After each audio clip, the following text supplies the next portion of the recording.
नमस्कार, मी राधिका कुलकर्णी. जनवार्तामध्ये आपल्या सगळ्यांचं स्वागत. पाहुयात पुण्यातील काही ठळक घडामोडी.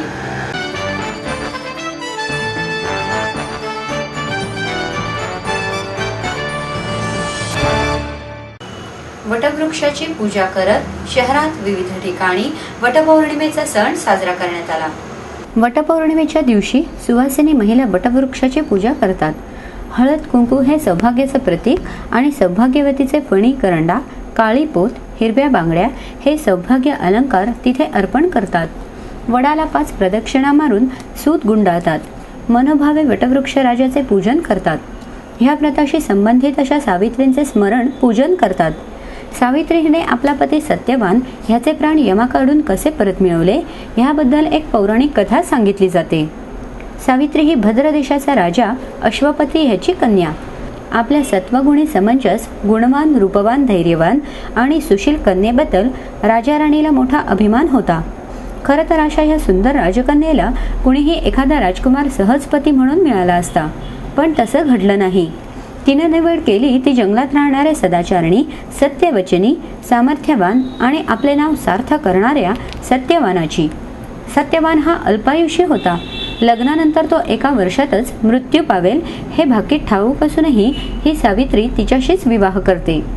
सावित्री सत्यवानाच्या झोपडीत आनंदानं राहू लागते. सासू सासऱ्याची सेवा करू लागते. पतिसेवा करू लागते. पतीला त्याच्या कामात मदत करू लागते. होता होता 1 वर्षांचा काळ होत आला आणि तो दिवस उगवला.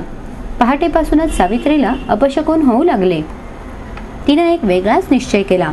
त्या दिवशी ती मुद्दाम पतीबरोबर जंगलात लाकडं तोडण्यासाठी गेली. झाडावर चढून सत्यवान लाकडं तोडून खाली टाकत होता आणि सावित्री ती लाकडं गोळा करत होती. आणि एकाएकी घेरी येऊन सत्यवान झाडावरून खाली पडला. सावित्रीनं त्याला एका वृक्षाखाली नेलं आणि त्या वृक्षाच्या सावलीत ती त्याला सावध करण्याचा प्रयत्न करू लागली.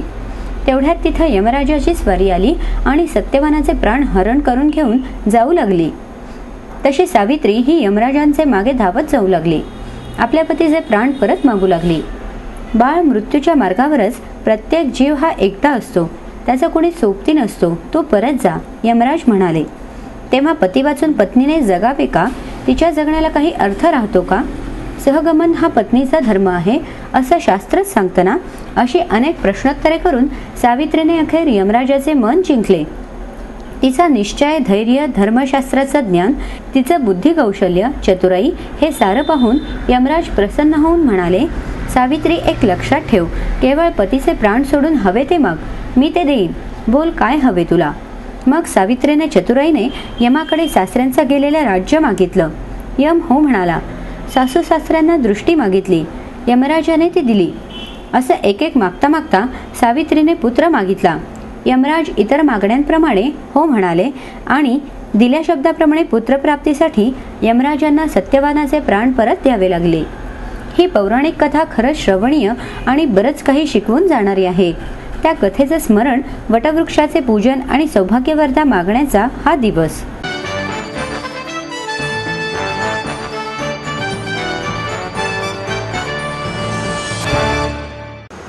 पुणे महानगरपालिका शिक्षण मंडळाच्या अध्यक्षपदी राष्ट्रवादी काँग्रेसचे बाबा धुमाळ यांची निवड झाली आहे.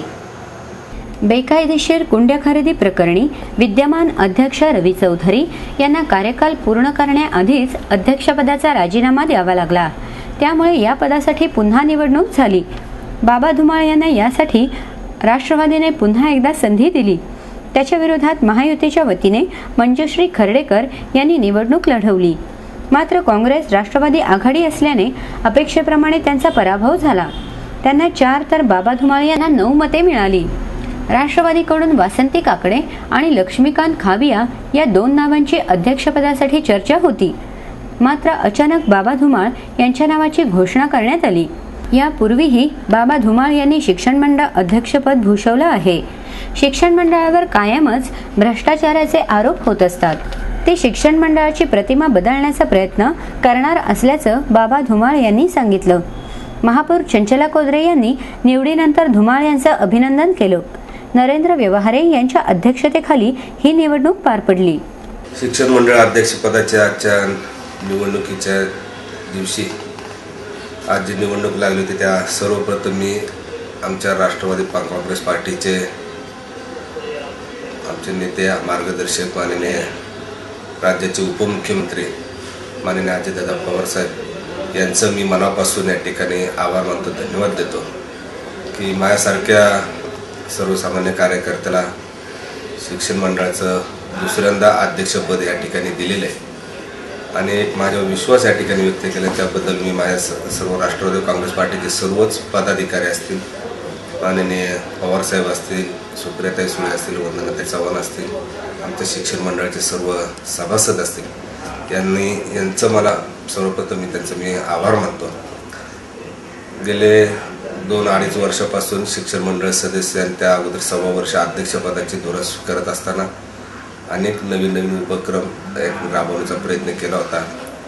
परंतु शिक्षण मंडळ असे एक स्वायत्त संस्था आहे की गेल्या अनेक वर्षापासून शिक्षण मंडळावर कुठल्या ना कुठल्या माध्यमातून आरोप असतील किंवा या ठिकाणी होत असतात.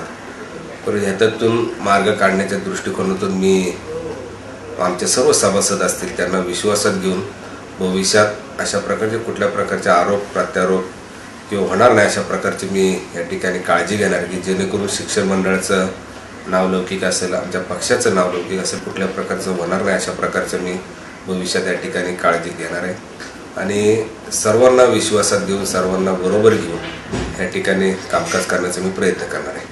मी पहिल्या टर्ममध्ये सभासद झाल्यानंतर पहिल्यांदाच मला अध्यक्षपदाची या ठिकाणी संधी दिली होती. त्या काळामध्ये मी नवीन उपक्रम राबवण्याचा प्रयत्न केला होता. मग संगीत विद्यालय असेल, ई लर्निंग शाळा असतील, क्रीडा निकेतन असतील, कॉम्प्युटर लॅब असतील, अशा अनेक उपक्रम राबवण्याचा मी प्रामाणिकपणे आमच्या सहकाऱ्यांच्या साथीने या ठिकाणी प्रयत्न केला होता. नंतरच्या काळामध्ये माझा 1.25 वर्षाचा कालखंड संपल्यानंतर नवीन अध्यक्ष आलेले रवींद्र चौधरी यांनी नवीन उपक्रम राबवण्याचा प्रयत्न केला होता. त्यांनी जे चांगले निर्णय घेतले होते किंवा माझ्या काळामध्ये जे काही प्रलंबित प्रश्न असतील ते पुढे कंटिन्यू करण्याचा किंवा त्याच्यामध्ये सुधारणा करून ते उपक्रम राबवण्याचा मी मनापासून प्रयत्न करणार आहे.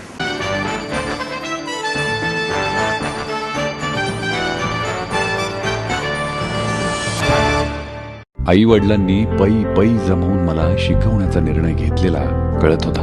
माझ्या उच्च शिक्षणासाठी त्यांनी मला कायमचा आधार मिळवून दिला होता. त्यांनी स्वतःसाठी कधीच काही केलं नाही, पण माझ्यासाठी Samruddha Jeevan multistate multipurpose cooperative society limited.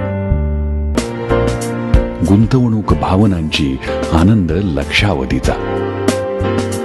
समृद्ध Jeevan multistate multipurpose cooperative society limited.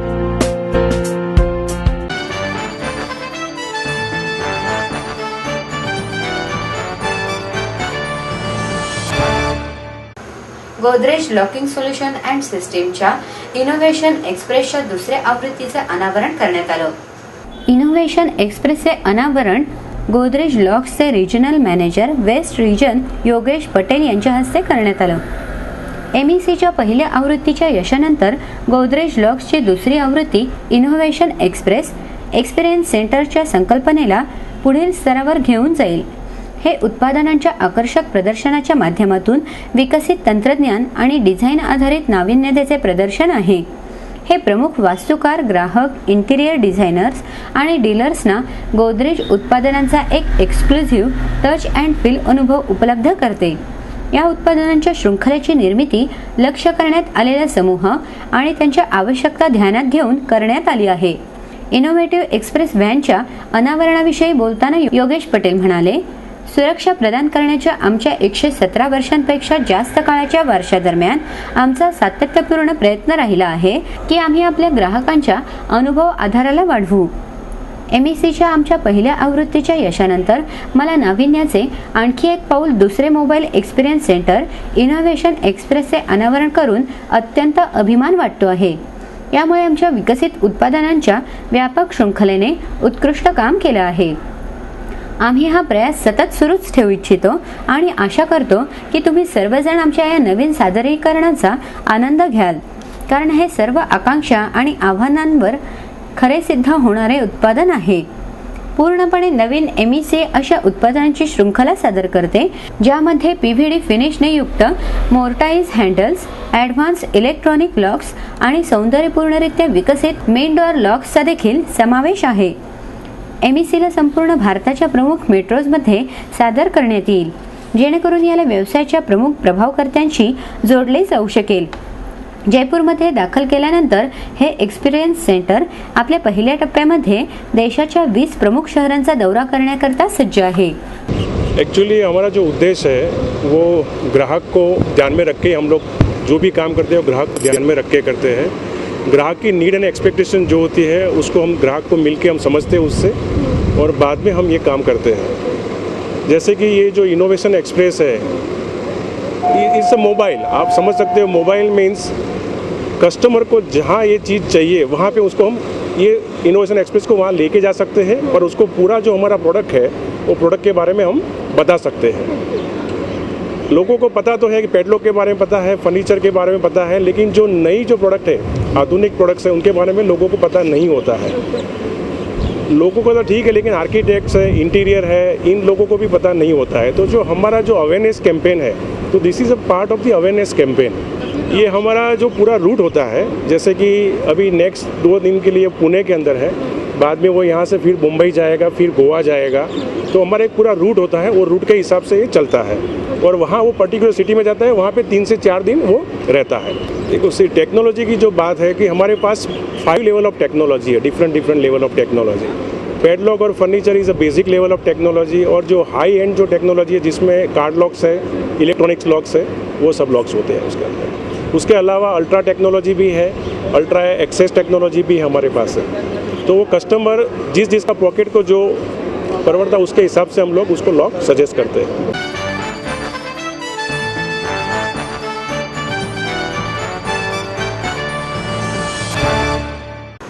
दंगल घडवणाऱ्यांकडूनच नुकसान भरपाई वसूल केली जाणार असल्याचं पोलीस आयुक्त सतीश माथुर यांनी सांगितलं.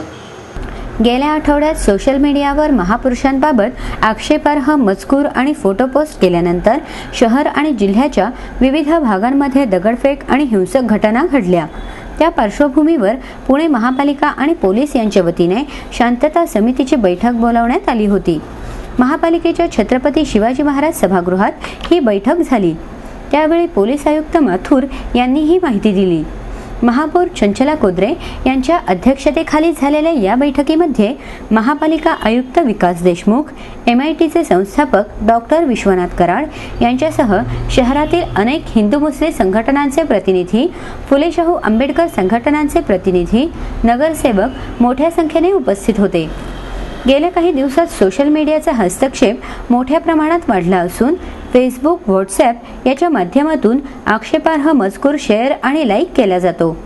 लहान मुलांमध्येही मोबाईल वापरण्याचे प्रमाण वाढत असून व्हॉट्सॲपद्वारे आक्षेपार्ह मजकुराच्या लिंक्स काही क्षणात ग्रुपच्या माध्यमातून हजारो मोबाईल धारकांना पाठवल्या जातात. यामुळे एका ठिकाणी घडलेली घटना अवघ्या काही क्षणात सर्वत्र पोहोचते. हे अत्यंत धोक्याचे असून यावर निर्बंध आणण्यासाठी पोलिसांनी प्रयत्न केले पाहिजेत. शहरातील कायदा आणि सुव्यवस्था अबाधित ठेवण्यासाठी दंगल घडवून सर्वसामान्य नागरिकांना वेठीस धरणाऱ्या आणि सार्वजनिक मालमत्तेचे नुकसान करणाऱ्या समाजकंटकांवर गुन्हे दाखल करण्याची मागणी यावेळी विविध संघटनांच्या प्रतिनिधींनी केली.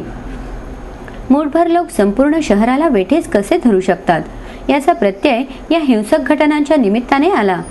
शहरात कोणत्याही हिंसक घटना घडल्या की लगेचच त्याला हिंदू मुस्लिम असे नाव दिले जाते. यामुळे परिस्थिती अधिकच तणावाची निर्माण होते.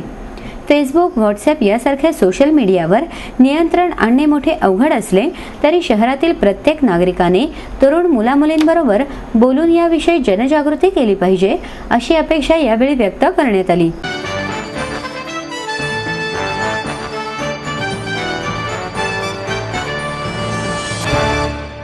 माहेर सोडून सासरी आले.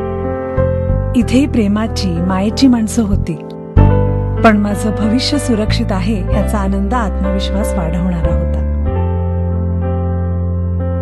समृद्ध Jeevan multistate multipurpose cooperative society limited. गुंतवणूक भावनांची, आनंद लक्षावधीचा.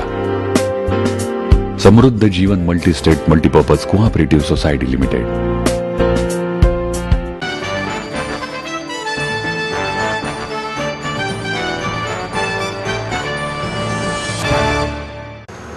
शहरातील वृक्षतोडीवर पोलिसांनी लक्ष घालावे अशी मागणी विनोद जैन यांनी केली आहे.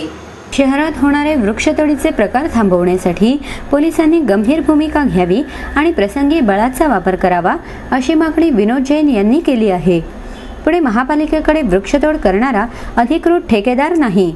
वृक्षतोड करण्यासाठीच्या ठेकेदाराची नेमणूक करताना महापालिकेने संबंधित खात्याशी निगडीत असलेल्या यंत्रणांनी ठेकेदार नेमण्यापूर्वी अटी, शर्ती, निकष या संदर्भातील अहवाल मान्यतेसाठी वृक्ष प्राधिकरण समितीसमोर आलेला नाही.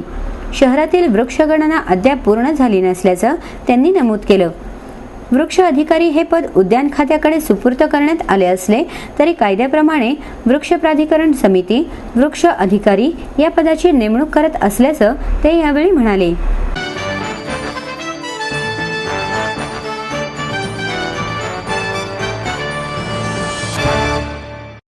एडमिशन के साथ अपॉइंटमेंट लेटर भी.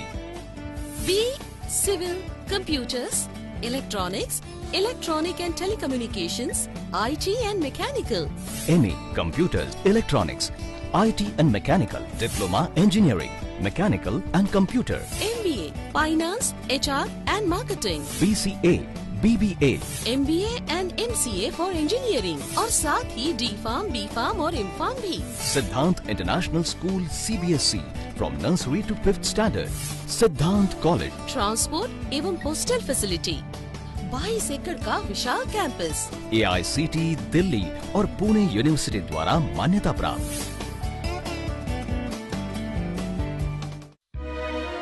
समृद्ध करियर की ओर सिद्धांत कॉलेज, सुदुमरे, पुणे. एडमिशन के लिए आज ही कॉल करें या लॉग ऑन करें.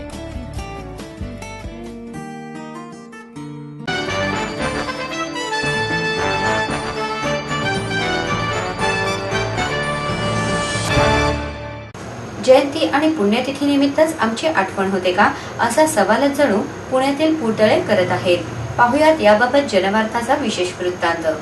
आजपर्यंत सामाजिक कार्यात अनेकांनी चोखून देऊन काम केले आहे.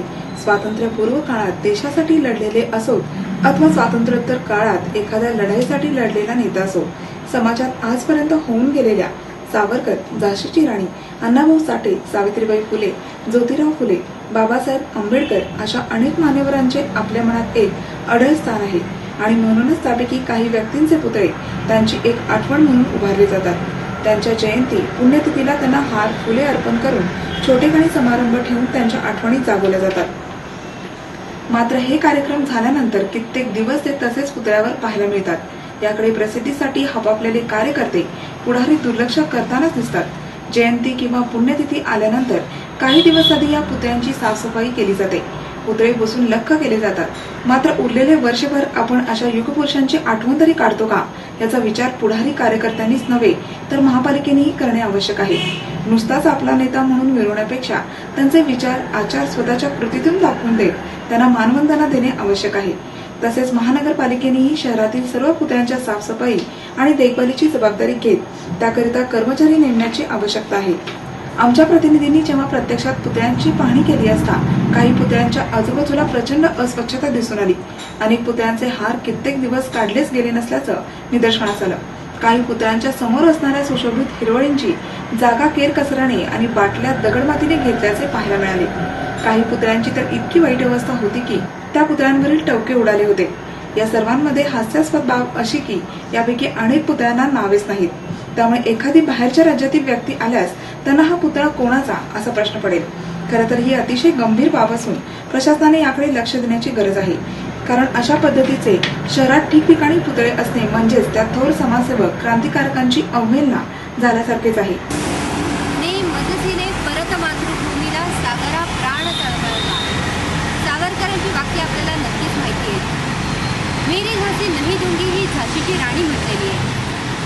एक ना अनेक असे महान थोर व्यक्तिमत्व, स्वातंत्र्य सैनिक पुण्यात होऊन गेलेले आहेत आणि अशा स्वातंत्र्य सैनिकांचे म्हणा किंवा अनेक समाजाच्या साठी काम करणाऱ्या लोकांचे पुण्यामध्ये पुतळे उभारलेले ठिकठिकाणी आपल्याला बघायला मिळतात.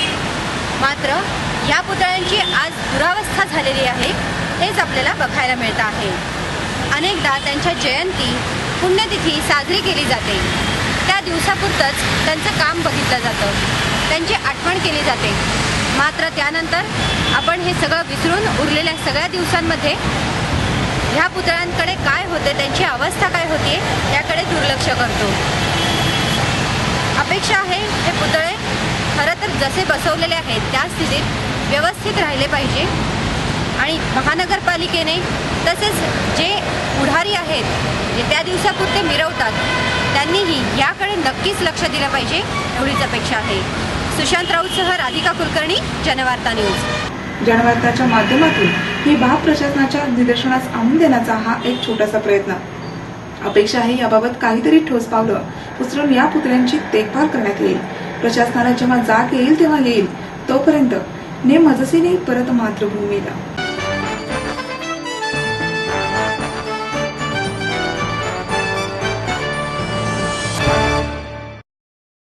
आपलं स्वप्न, आपलं मन, आपलं स्वतःचं घर हेच खरं धन. समृद्ध जीवन पार्क सादर करत आहे 140 फ्लॅट्सची एक प्रशस्त गृह योजना. कात्रज कोंढवा रोडवर बिबवेवाडीपासून फक्त 2 किलोमीटर अंतरावर आपल्या आर्थिक गणितात बसणारे 1 व 2 BHK फ्लॅट्स. तब्बल 3 मजली पार्किंग सह ऐस गार्डन, क्लब हाऊस आणि इतर सुविधांनी सुसज्ज. बुकिंग साठी संपर्क 9850937373 9850947373. समृद्ध जीवन, नांदी सौभाग्याची, सुरुवात प्रगतीची.